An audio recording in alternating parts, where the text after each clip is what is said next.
आज़ादकोट में पाकिस्तान मुस्लिम लीग पारां वकील अब्दुल वहाब खोसो, मोहम्मद अशरफ मलिक ऐं ॿियनि जी अॻुवाणी में 12 अक्टूबर जे हवाले सां कारो ॾींहुं ते मुस्लिम लीग जे आफिस खां एहतजाजी रैली कढी कोटमोटी चौक ते धरणो हयो। उन मौक़े ते अॻुवाननि एडवोकेट अब्दुल वहाब खोसो, मोहम्मद अशरफ मलिक समेत ऐं ॿियनि मीडिया सां ॻाल्हाईंदे चयो त अॼु खां 24 साल अॻु में मुल्क जे जमहूरी हुकूमत खे हिकु आमिरत जी सोच रखंदड़ जनरल परवेज़ मुशर्रफ पारां राताओ हणी अवाम लीडर मियां मोहम्मद नवाज़ शरीफ़ जी चूंडियल ऐं जमहूरियत हुकूमत जो तख़्तो ऊंधो करे मुल्क खे तबाह करण तरफ़ धिकियो वियो हो।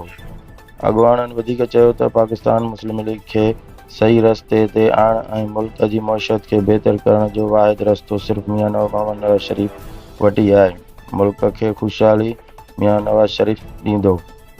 वज़ीर आज़म मियां मोहम्मद नवाज़ शरीफ़ थींदो। मियां मोहम्मद नवाज़ शरीफ़ जी हुकूमत अचण बैदि मुल्क में ख़ुशहाली ईंदी ऐं ग़रीब अवाम खे रोज़गार सां गॾु आम वाइपे जूं शयूं जंहिं में अटो, चांवर, गिहु, खंडु समेत ॿियूं खाइण पीअण जूं शयूं तमामु सस्तियूं कयूं वेंदियूं।